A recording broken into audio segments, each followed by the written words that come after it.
Hey, it's a great time for some car modification. And today I'm going to put in the front vents to the BMW to try and keep the front discs nice and cool on our next track day. I've got everything that I think I need here. I'll just edit in later the stuff that I'm missing. As you can see, I have the jack. I got the jack stands, axle stands. I got a wedge for the wheel so it doesn't roll about the place.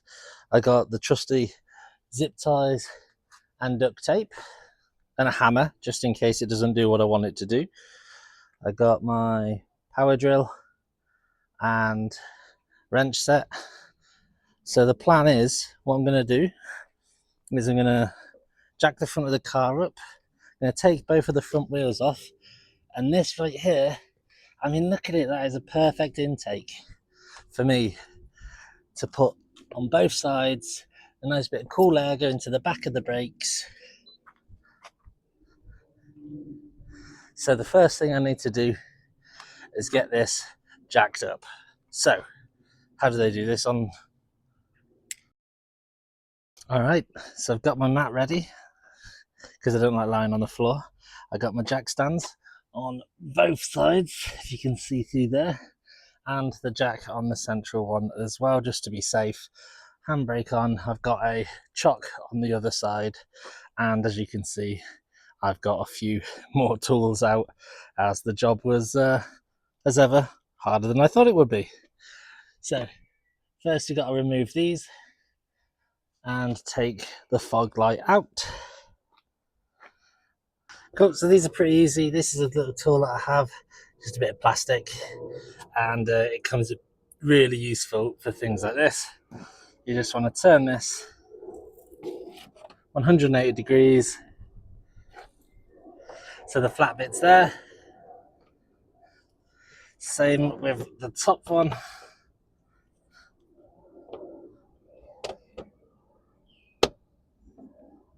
And then this door, ping, and then you just pull it off. It's got a little bit over here. Try not to hit my own phone, you know. Just like that, and then you can see the fog light inside. So if you wanted to change the fog light itself, you just twist that, and there's the bulb. What I'm actually going to do is I'm going to take it out like that, and then you want to press it in, press both of them sides, and then struggle to pull it out. Both of them sides, make sure it unclips. See, that's not unclipping, so you push it more in, unclip both sides, and then it wiggles out. Try not to touch the bulb.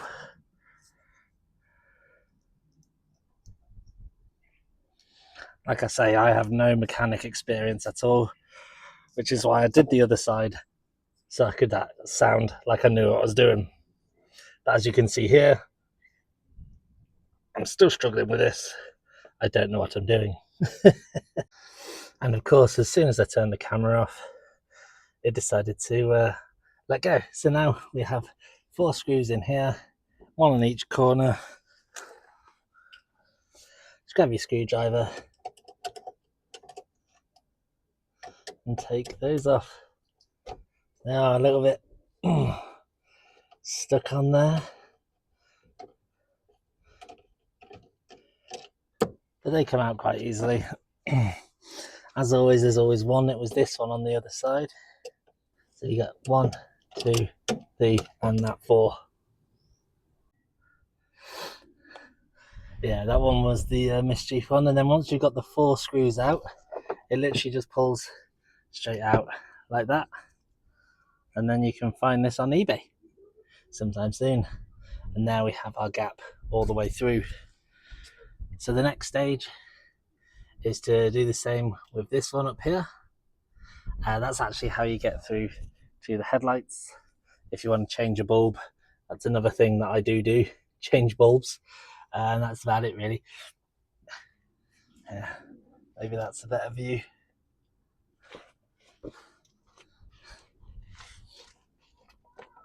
So then we're going to take these bits out.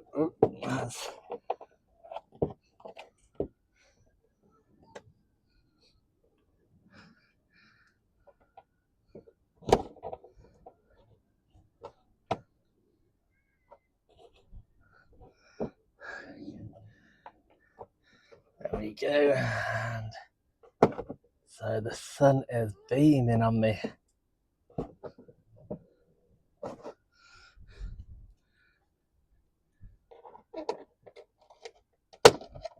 Oh, it's not liking that. Let's go the other way.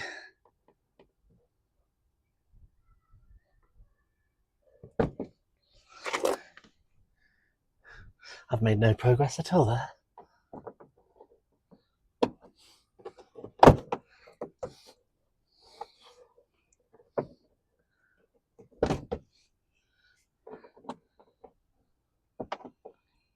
I can't even see. Oh. Once you've done one, the other one can jiggle out. And then right there is how you would change the lights. You pull this one down off of there. It's got a little ridge. Does need a little bit of force. I'm not going to do that today because I don't need to change any of the lights in there. And then next I'm going to take these poppers off. Some of them come out really easy, some of them not so much. This one was a nightmare on the other side. Let's see if this side wants to be a bit better. Oh yeah, straight out. Go on, lad. And this one, easy does it as well. Nice. And then up next are the screws. There's one up there, there's two there, there's two there, there's one up there, one there, and then another 1, 2, 3 behind the camera. For this I've just got a 8mm, and that makes it real nice and easy. Oh, we've got it set to lefty tighty. There we go. They are often quite corroded though, making this job a little bit harder. Obviously they get splashed a lot from the wheel,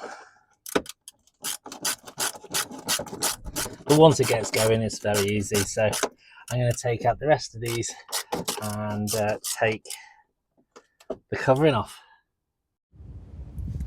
Okay, I've got all of those screws out. It was a complete farce. I think I've got them all out, but now we just got to pull the whole surround out. So start on one side, give it a good little tug. Some bits are clipped in, like up here, and that's all tucked in at the top. Make sure it's all loose around there. This comes popping out from there and from in here. You gotta be careful, I don't want to break it obviously, but you do have to be somewhat forceful. There we go. Then you want to remove that. Make sure there's not any screws that I've missed. There we go.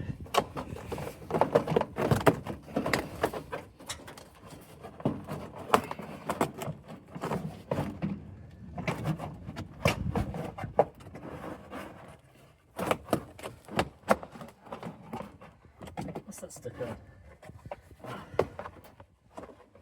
The sensor through here. It's just on a plastic hook. There we go.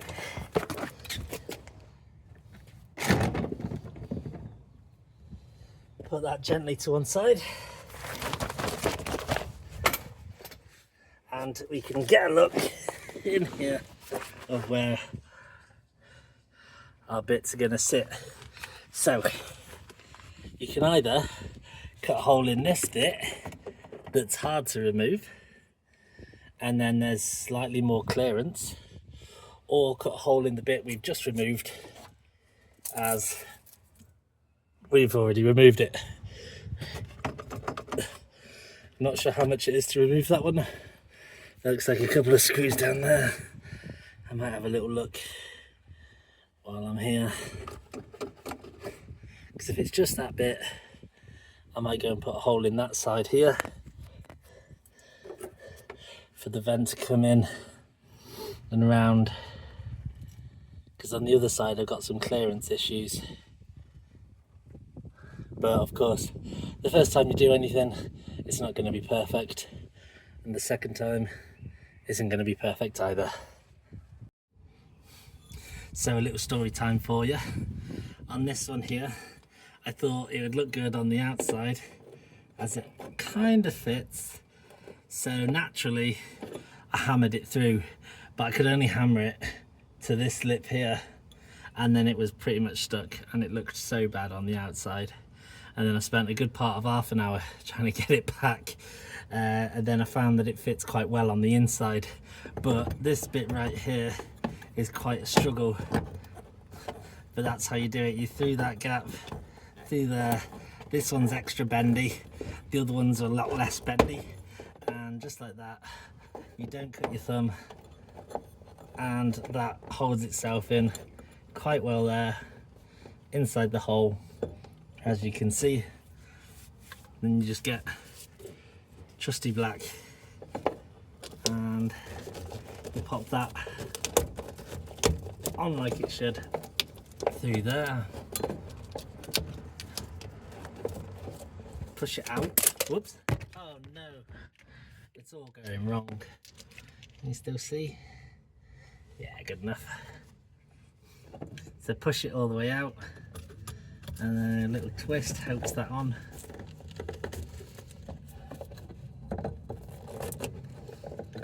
Once that is securely on there, you push it all through, and just like that, we have the start of our vent. So then this ring came with it, so I'm going to pop that on like so. Going to twist it into position, make sure that the blue ring is in position, and then over here, let me make sure you can see what I'm doing. What I actually did is I bent these bits outward a little bit, so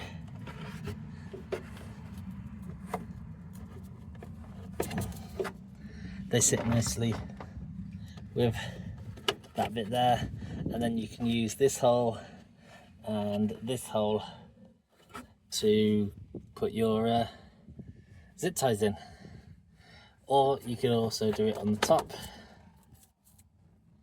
but that one is a little bit less accessible, I think.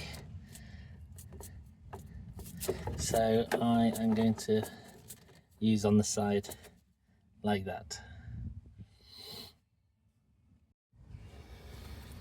And so if you want to tighten this up here, I don't know if you can see it. Yeah, let me just move that. So you got the tightener here.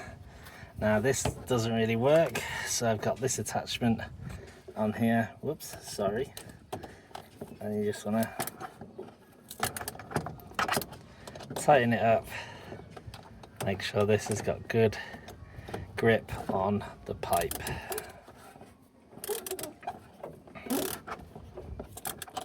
Oh, make sure these haven't moved out of position before you tighten it too tight.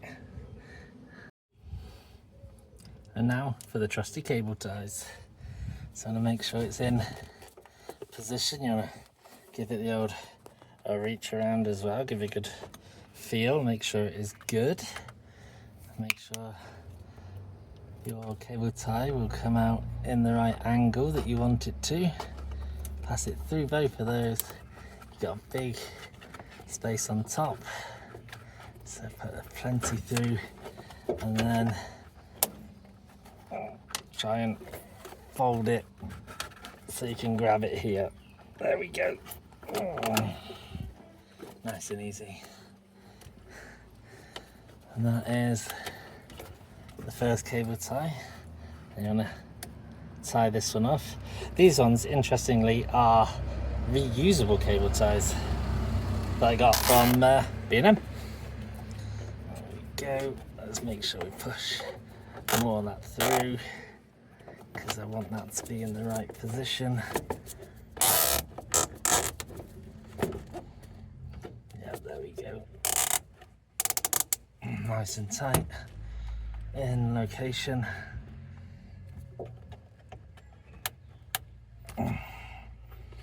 Push that there, and then with that you can either cut it off or fold it up. Like I said, these are reusable, so you got a little button at the bottom here. I still probably trim that one considering it's coming out of the car, as it were, but let's put this one in first and see. The phone's in my way now. Oh, you can't see the action. And there we go, both of them cable tied on. I can tuck them cable ties up there as they are reusable, or I'm just going to cut them actually. These ones I'm just going to cut off just down here, boom boom, nice and easy. And then it is on to positioning the pipe. Like I said, with this, it's going to run down there, stay behind here, and cables out of the way. There's just the right amount of room for them right there, and then it comes out and runs to the wheel. Let me just give you a look. There we go. What more could you want? I'm going to try and make it a little bit lower, so that means it blows straight into the hole and then comes out through the vents. That is the plan.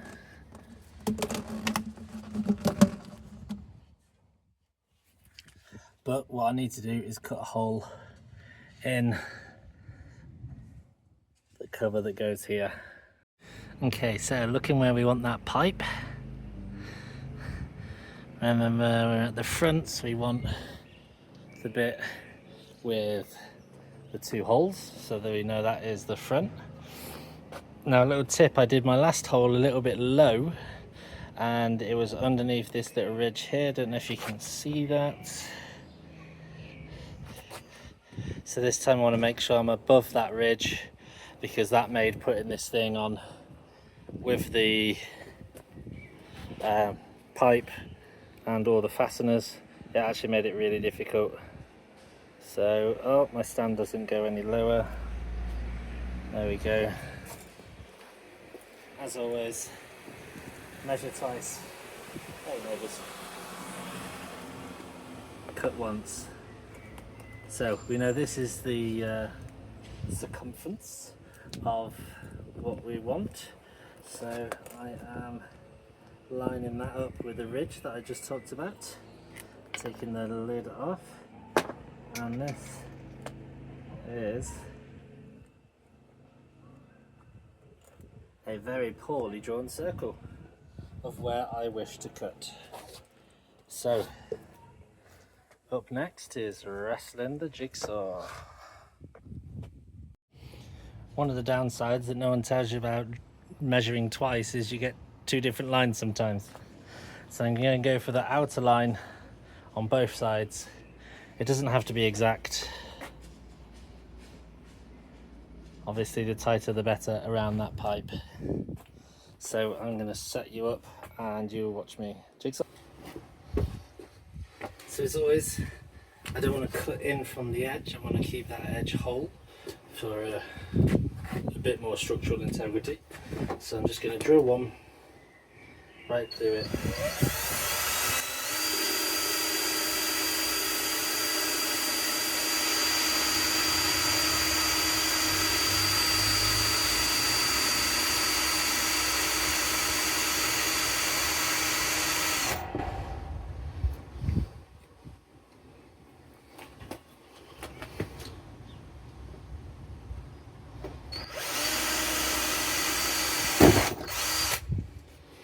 Well, that wasn't supposed to happen.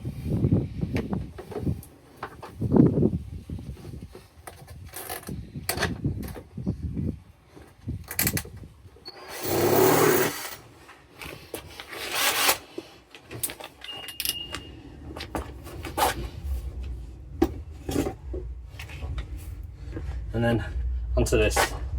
Whenever you want to use one of these, you want to have it nailed down in some way. It's very hard with this bendy plastic. I've got these plastic ones that did alright on the first one. So sensibly away from the bench.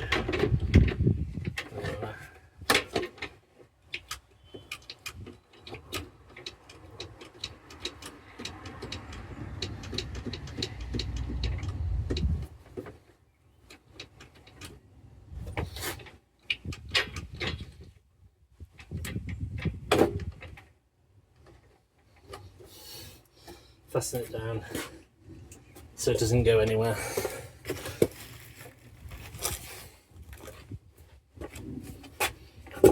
Or just so it moves less. So this is tricky. Don't think that you're going to do it all in one go. I'm definitely not. I'm going to take my time.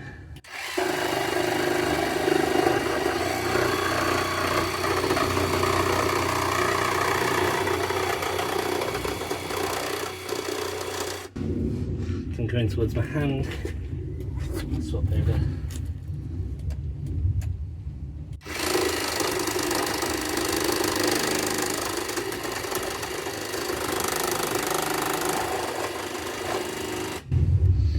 Now come to this bit, let me just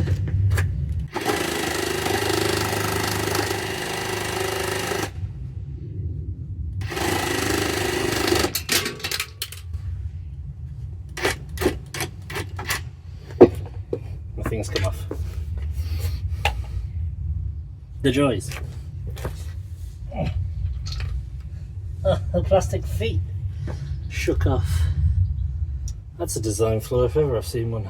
There we go. That's more circular than the first one.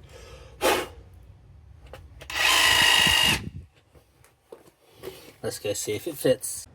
Rather than putting it all on just to see if it fits, I'm going to put it in upside down and bring the hose to the hole.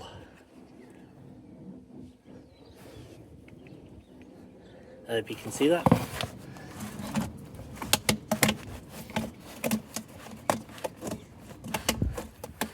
So that is almost perfect.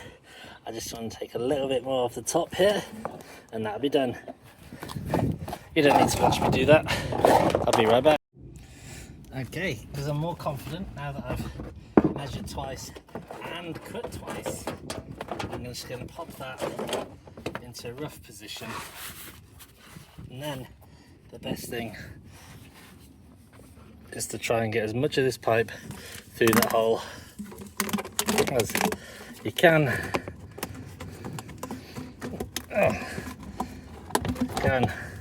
I mean, you do want it to be tight, you don't want excess amount of guck going through the hole. I mean, the guard that we have here is high here for a reason.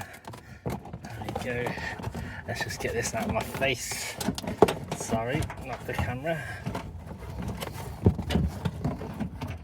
Pop that in there. That's up there. And pull some of this through.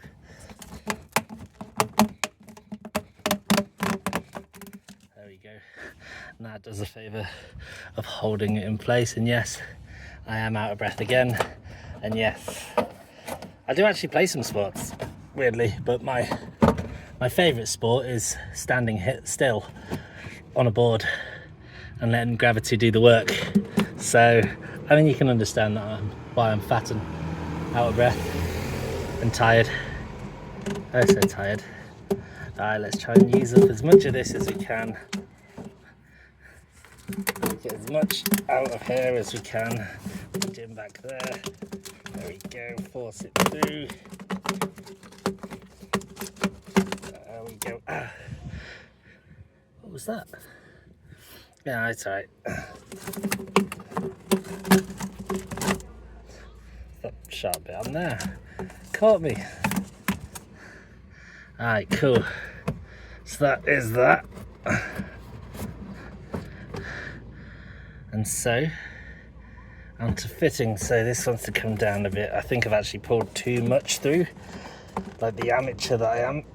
Let me just pop a bit more out there. So that means you've got some manoeuvrability. And so double check that bit's in the right place. Yeah, that's pretty good. And so just move that out of the way. And now I'm going to put all these different screws back in, and then it is just a case of zip tying this into position as far back as we can, so that means we've got a bit more clearance, and then zip tying this to there, and maybe a bit more in so it blows right on the brakes. And yeah, I've got rid of the what do they call it? I think they call it a splash guard. So yeah, be right back. And personally, I like to do the plastic 3 first, and then this one here, and then you want to align these, these 3 as best as you can, because these are the 3 that's really going to hold this in place, and then you can just do the rest quite easily once you've got this area sorted, because this is the bit that's changed, and so that's the one that needs a lot of care. It is definitely a two-handed job. I even get my foot involved, to be honest, so I wouldn't be able to have the camera in the way while I do that one, but I'll be right back. Okay, so I've got all of that lined up. A little bit of a faff with these two, trying to get them ones and that one lined up right. So now it's on to fixing this part of the pipe into the right place. Oh, sorry. There we go. Oh, that's probably why I need an extra trim. There we go. So I want to keep that with a little bit of give. Plan on having that right over here.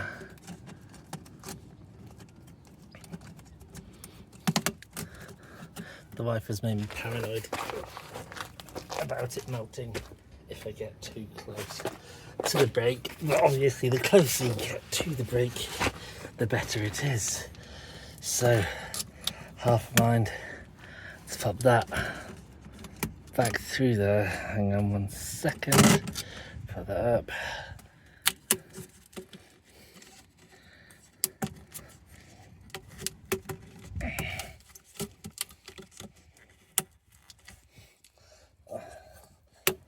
Bloody phone's in the way. Thank you.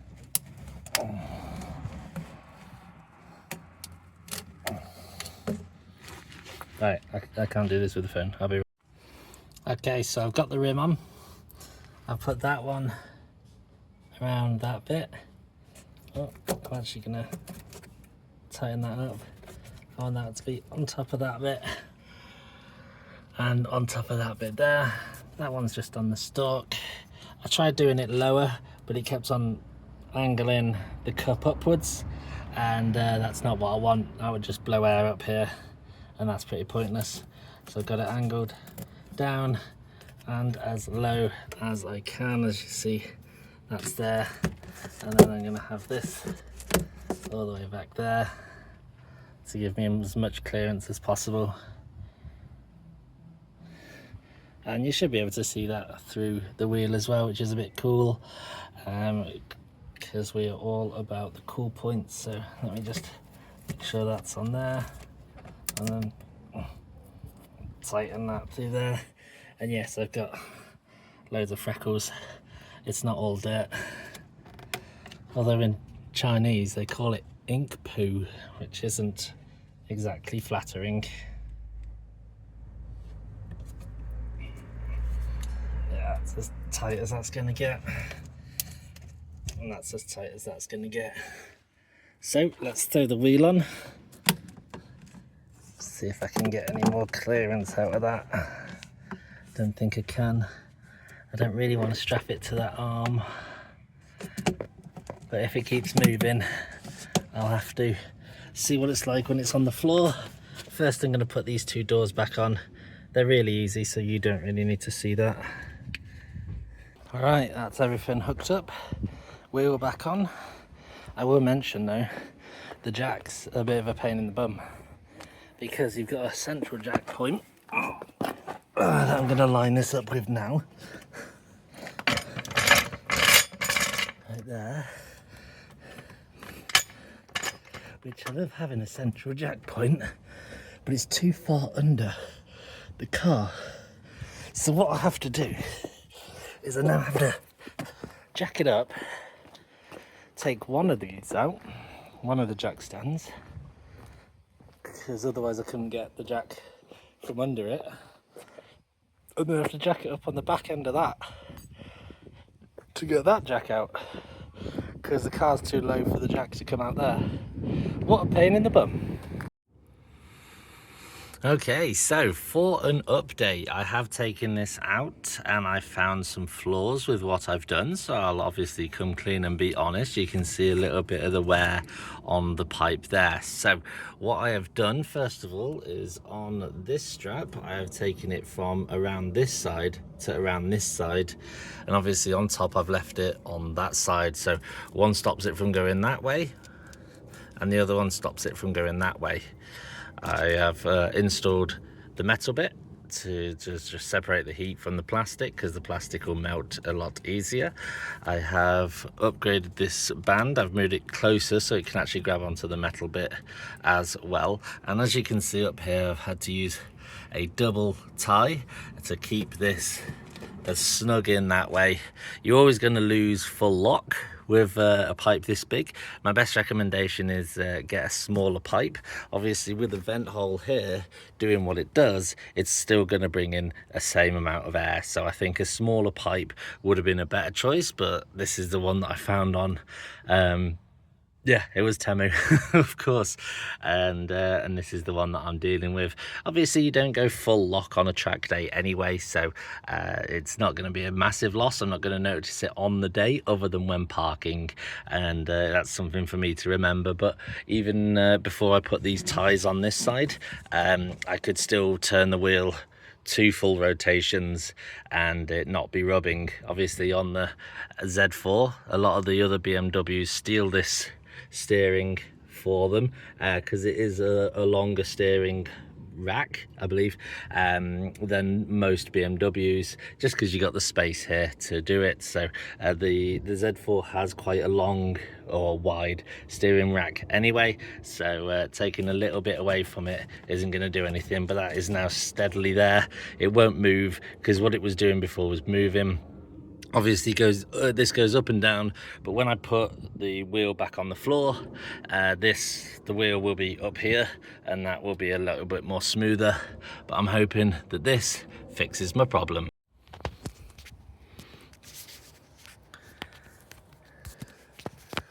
And so you can see it's all straightened up now that the wheel is on the ground. You can see exactly